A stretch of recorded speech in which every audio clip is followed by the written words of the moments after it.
kan akka jaalalaa jaallatamuu fi faarfamu jira hin fakkaatu. Hundi jaallachuu fi jaallatamuu fedha. Bineensotaa fi allaattis dabalatee jaalalli gammachuu qaba. Jaalalli seeraan hin qabamu taanaan gadda, kufaatii fi cabinsa haamilee hammaatatti nama geessuus ni danda'a. Gammachuu guddaatti kan nama geessu jaalala dhugaati. Miidhaa fi hubaatii irraas kan nama tiksu isuma jaalala dhugaati. Humni jaalalaa danuu ta'uu isaa kan kun hundi agarsiisu. Jaalalli dhugaa waan akka salphaatti argamu yookaan bira ga'uu miti. Namoota baay'ee xiqqaa ta'anidha yookaan jiran ta'e. Kanneen jaalala dhugaan akka salphaatti badhaafaman. Garuu hedduun nama hojjetee, carraaqee, akaafee fi bishaan obaaseeti kan jaalala dhugaatiin walitti ba'u. Ammaas hedduun namoota waan jaalala isaanii gidiraa manaa walitti buusu galaana dhufaa jiru fudhachiisu irraa fagootti of tiksu. Jaalalli dhugaa walii galuu, kennanii fudhachuu fi wal hubachuu gaafata. Dibishaashumatti jaalalli dhugaa hojii cimaa yookaan dadhabbii waan argamu yookaan waan uumamu malee wantuma gadi bayanii ooyiruu hammatanii harkatti qabatanii manatti galanii miti. Jaalalli dhugaa garuu maalidha? Madaalliin isaa jaalala dhugaa isa kan sobaa yookaan fakkeessanii akkamitti gargar baasuun danda'ama? Qabxiilee jaalalli tokko isa dhugaa ta'uu agarsiisan kurnan tokko tarreessineeti jaalala keenya achi keessatti kan laallu ta'a. Tokko, jaalalli dhugaa gocha. Kana jechuun jaalalli dhugaa waan ati namaaf taatu ammallee waan namni biroos siif ta'u haaluma kamiin keessattuu. Jaalalli dhugaa waan gochaan agarsiistu malee waan afaaniin odeessitu akka hin taane quba qabaadhu. Jaalala dhugaa nama jaallattuuf qabdu sin jaalladha afaanii qofaan osoo hin taane gochaan agarsiisi. 2. Jaalalli dhugaa nama hin hubu yookaan hin miidhu. Jireenya keessatti walitti aaruun, mufannaa fi wal hubachuu dadhabuun jiraachuu danda'a. Bakka jaalalli dhugaa jirus kunnuma jira. Bakka jaalalli dhugaa jirutti rakkoolee yookaan hir'inni kunneen waan irra deddeebiin mul'atanii miti garuu. 3. Jaalalli dhugaa haasawaa gaarii madaala. Kana jechuun lafa jaalalli dhugaa jirutti maqaa wal balleessuu fi wal yakkuun hin jiru. Yoo haasoftu jechoota akka natti fakkaatutti yookaan akka amantaa kootitti yookaan akka yaada kootitti jedhanitti dhimma bayan malee waan dhiibbaan dhibbatti hin beekne namarratti hin fe'an.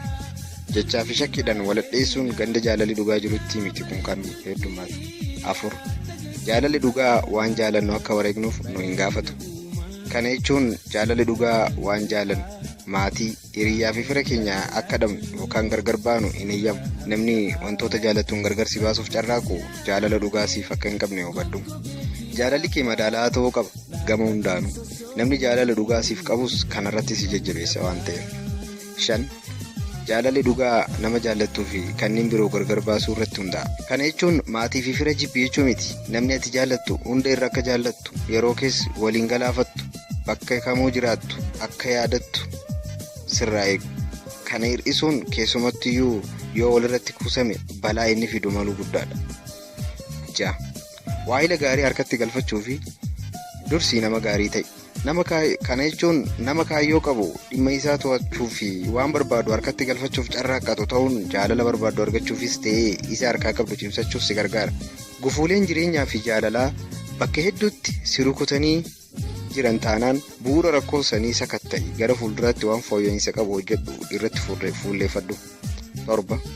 Jaalalli dhugaa daangaa jireenya keessa nama sochoosa. Kana jechuun maaliif akka jiraattu, maal qabachuu fi horachuu akka feetu, maal akka jibbituu fi waa'illi kan kee maal akka inni hin hojjenne barbaaddu kan jedhu waan jaallattuu fi jibbitu ifatti gargar baasi. Nama wajjin jiraattan waliin walitti iyyaa mataa wal dhukkubsaa jiraachuun jiru hin ta'u.